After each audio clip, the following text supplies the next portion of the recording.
Olá, meus queridos irmãos, minhas queridas irmãs, uma grande alegria estarmos juntos mais uma vez no nosso programa Testemunho de Fé. Aqui quem fala é o Padre Paulo Ricardo e quero acolher você para, nos próximos minutos, meditarmos a respeito dos mistérios que a Igreja nos propõe nesta liturgia de domingo.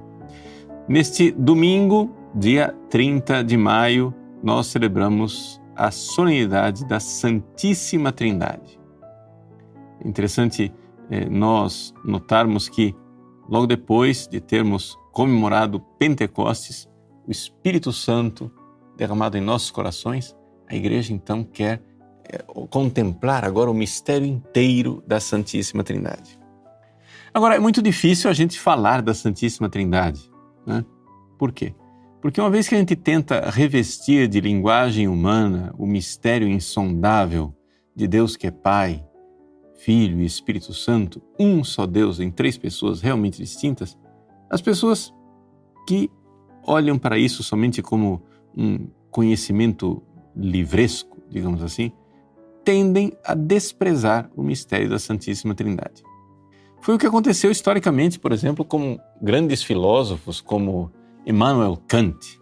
Kant morreu em 1804 e ele diz claramente nos seus livros que o mistério da Santíssima Trindade é um mistério absolutamente inútil. Ou seja, se nós o compreendêssemos, ele seria inútil. Quanto mais inútil ele é, pelo fato de que nós não o compreendemos. Vejam, um grande filósofo dos tempos modernos dizendo uma bobagem desse tamanho. Por quê? Kant, pelo menos, se queixava de ser cristão, né? Ele faz parte do movimento quietista, que é um movimento dos protestantes do norte da Europa, da sua época, e ele, embora se achasse cristão, no fundo, por ter abandonado a grande tradição dos santos e dos místicos, que é a tradição da Igreja Católica, ele se demonstrou um grande ignorante com relação a essas coisas do mistério da fé. Agora você veja, um grande filósofo, letrado, admirado pelo mundo inteiro, diante do mistério da Santíssima Trindade, tem uma atitude tão insensata, tão boba, tão tola. E, deixa eu dizer para vocês, tão soberba. Mas é aí que está a coisa. Jesus, um dia, ele mandou os apóstolos pregarem o Evangelho e, quando eles voltaram, ele fez uma oração e disse assim: Eu vos louvo, Senhor do céu e da terra, porque escondestes estas coisas aos sábios e inteligentes e revelaste aos pequeninos. Ou seja, os soberbos, os sabidões, não entendem nada dos mistérios de Deus, mas os pequeninos conseguem compreender. Então, qual é o caminho para a gente realmente entender a Santíssima Trindade? É que a gente precisa diminuir de tamanho. Veja, em contraste com o grande filósofo Immanuel Kant, nós temos a semi-analfabeta irmã Lúcia de Fátima, né? A irmã Lúcia, ela, embora não tivesse estudado teologia, embora mal tenha aprendido a escrever os relatos da irmã Lúcia, né, que ela escreveu, todos têm que ser corrigidos na ortografia, né, na forma dela se expressar, ela intui uma revelação da Santíssima Trindade. Um dia ela estava lá, fazendo a hora santa, de quinta para sexta-feira, perto da meia-noite, muito cansada. Ela estava lá na mesa da comunhão, na balaustrada que divide o presbitério da nave da igreja, e de repente ela viu a Santíssima Trindade. Ela descreve a visão de um homem, né, que é Deus Pai, que ela viu da cintura para cima, depois a pomba do Espírito Santo voando e Jesus ali crucificado. E você diz assim, mas isso é uma visão muito pueril, muito simplória, simplista da Santíssima Trindade. Mas acontece o seguinte, a própria irmã Lúcia relata que, diante daquela visão, ela viu o mistério da Santíssima Trindade e foi, aspas, dito para ela coisas a respeito desse mistério, ou seja, ela compreendeu coisas a respeito desse mistério que não lhe era dado revelar a ninguém. Se você for pegar esta experiência da irmã Lúcia em Tui, é a experiência de todos os grandes místicos, principalmente aqueles que chegam na sétima morada. Por quê? Porque quando a pessoa vai se deixando transformar por Deus, Deus vai se revelando e se revelando naquilo que a gente pode chamar de uma experiência. Veja, não estou falando aqui de experiência dos sentidos, estou falando de experiência interior, uma experiência que ultrapassa a nossa inteligência e ultrapassa todas as nossas faculdades interiores. Por que é que isso acontece? Deixa eu dizer para vocês, por que é que os pequeninos podem ter experiência da Trindade enquanto os sábios ficam de fora, achando que o mistério é simplesmente um quebra-cabeça. Pelo seguinte, vejam só, Deus, quando quis revelar esse mistério, Ele revelou enviando ao mundo o seu Filho e enviando ao mundo o Espírito Santo. Então, a primeira coisa para a gente compreender o mistério da Santíssima Trindade é a gente enxergar que houve fatos históricos da manifestação de duas pessoas trinitárias que se manifestaram e se revelaram para nos salvar.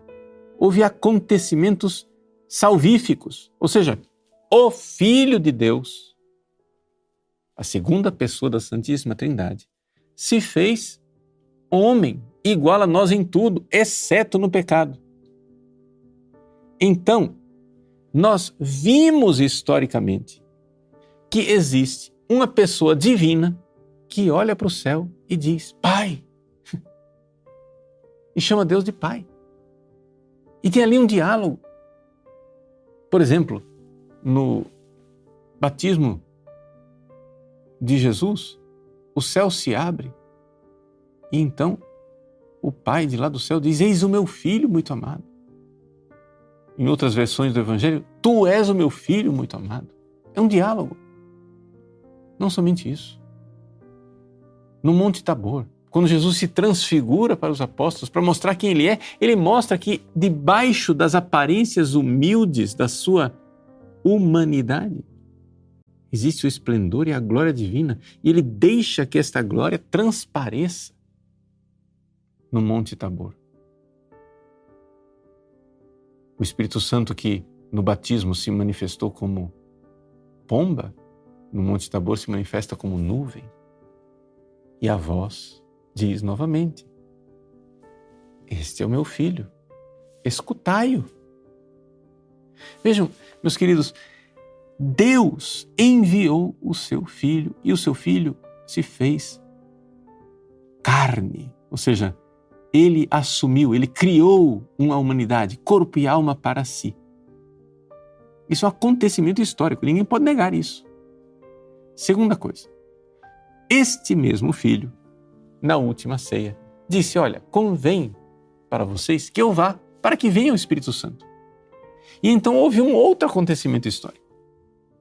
O acontecimento histórico do Espírito Santo derramado sobre os apóstolos e sobre a Virgem Maria. No cenáculo, no dia de Pentecostes. Foi isso que nós celebramos na semana passada. E é por isso que logo depois de celebrar Pentecostes, a gente celebra a Santíssima Trindade. Por quê? Porque a revelação está como que completa. No sentido que historicamente veio o Filho e historicamente veio o Espírito Santo, ou seja, é como se Deus Pai de lá do céu enviasse dois braços para nos resgatar, né?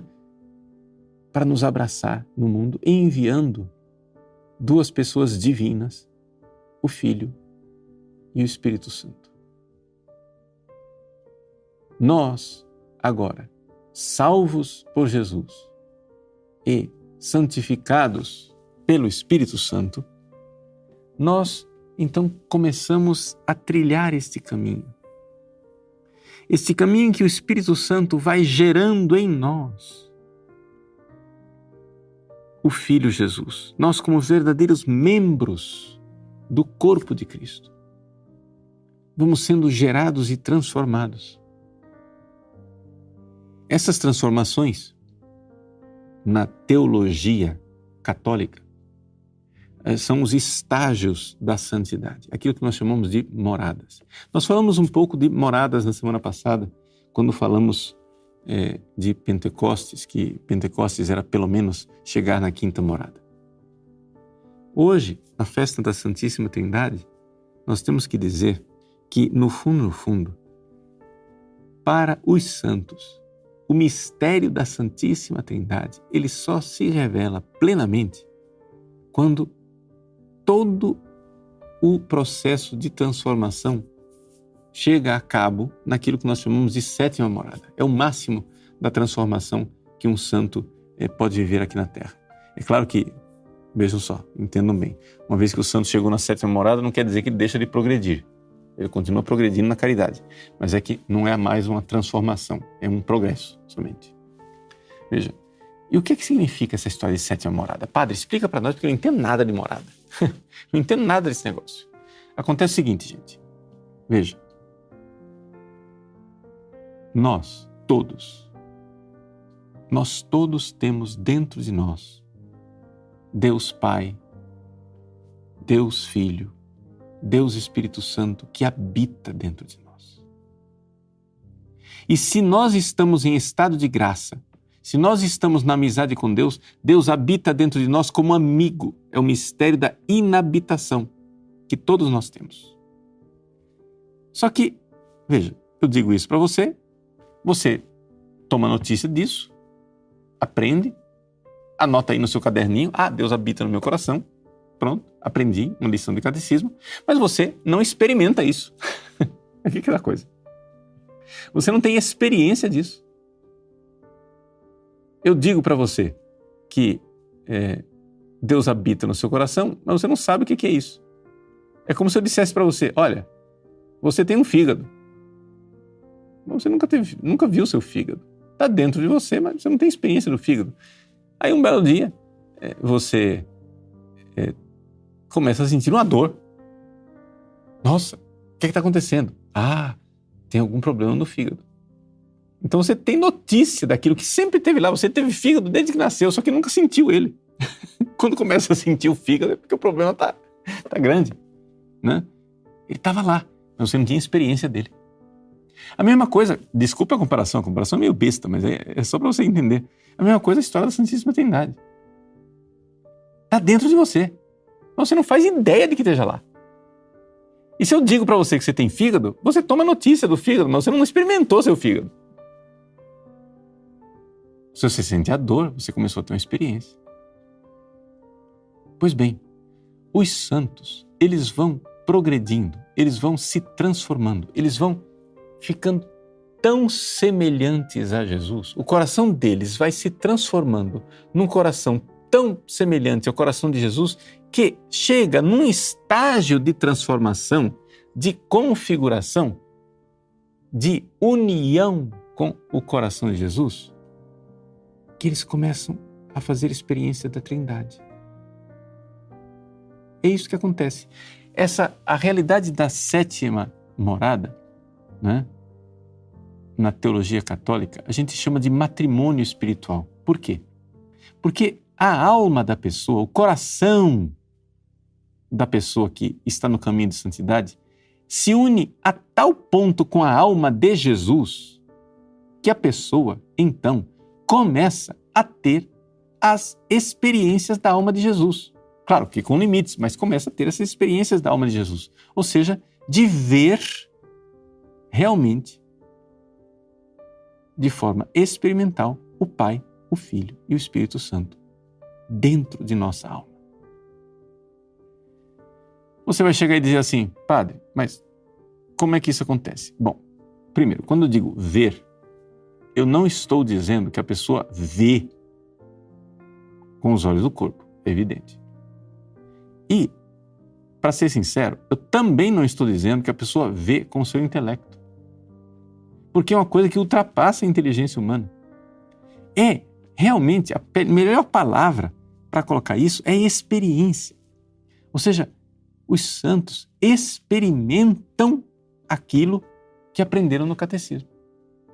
Quando Santa Teresa d'Ávila entrou na sétima morada, ela viu o mistério da Santíssima Trindade habitando dentro dela. Ela não fazia ideia de que isso existia. Nossa! Ela já vivia, há muitos anos, experiências místicas extraordinárias. Ela achava que quando ela tinha uma moção da palavra de Deus, do Espírito, quando ela recebia graças, consolações, gostos, etc., êxtases, ela achava que vinha um raio de lá da estratosfera, lá do céu, bem longe, que vinha e atingia ela desde fora. Mas quando ela entrou na sétima morada, ela viu que na verdade não vinha de fora, vinha de dentro dela. Que a Trindade estava lá o tempo todo, ela só não sabia.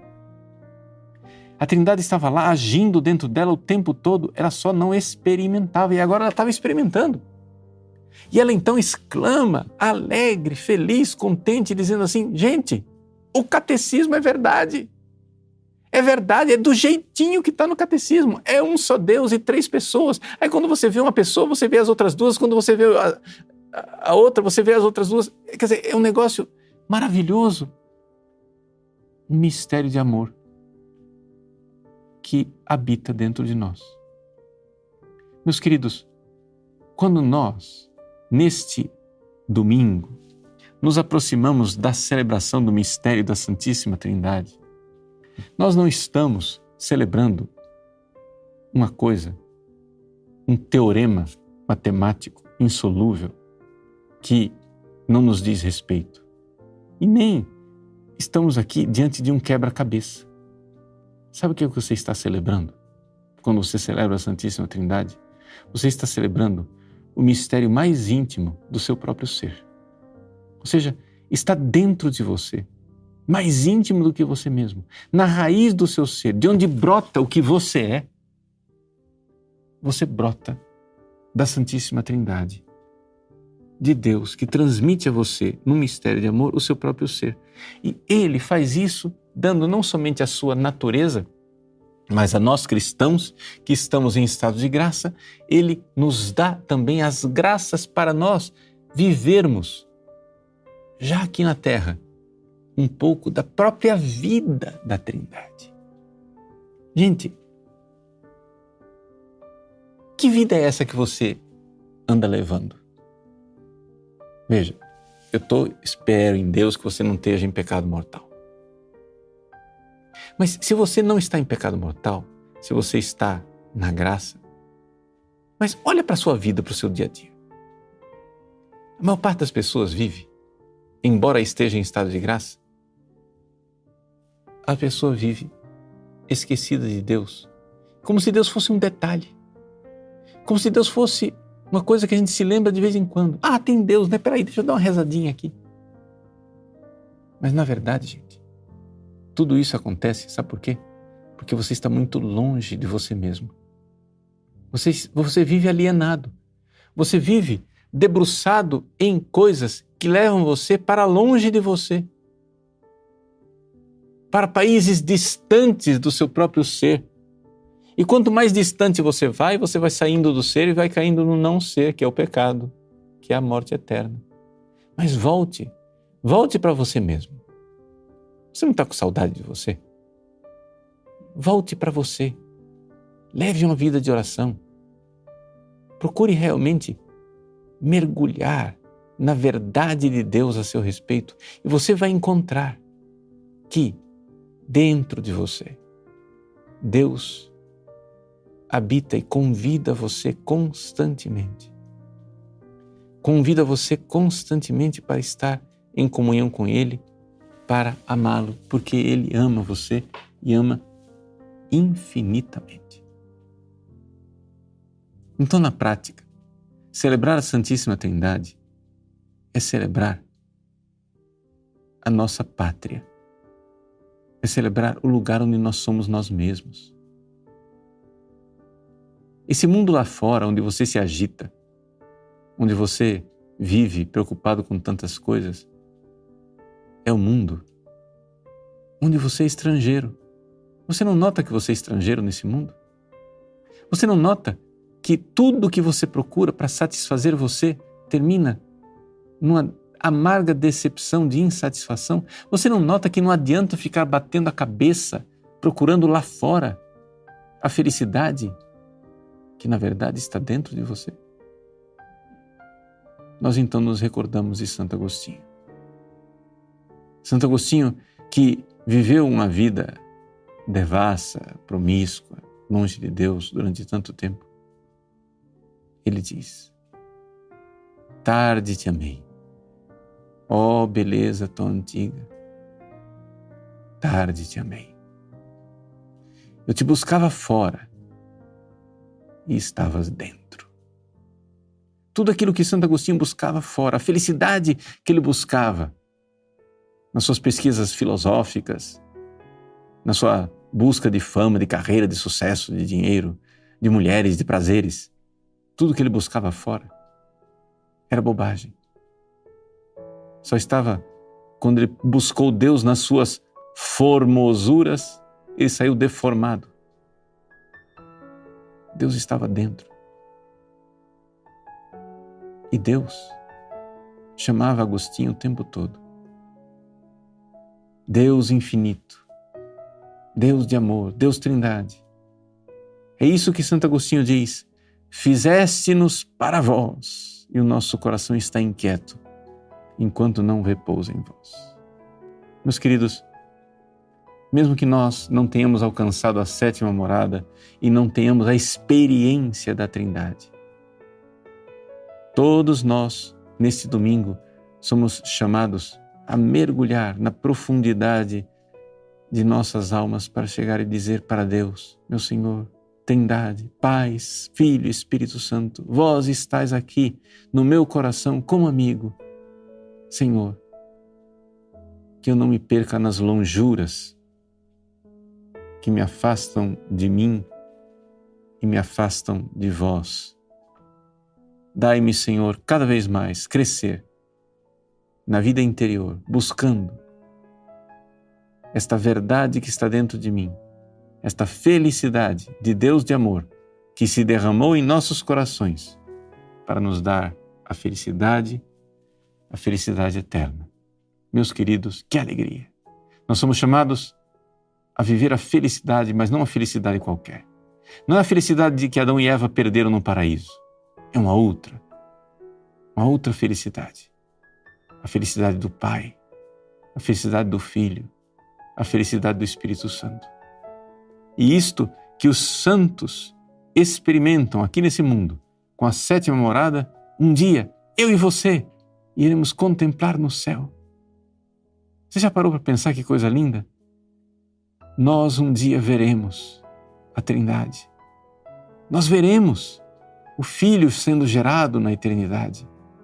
Nós veremos o Espírito Santo procedendo do Pai e do Filho.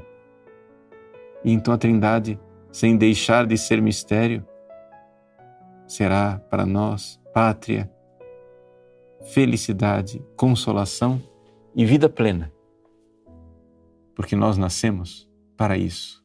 Nascemos para amar, servir e louvar a Santíssima Trindade por todos os séculos dos séculos sem fim.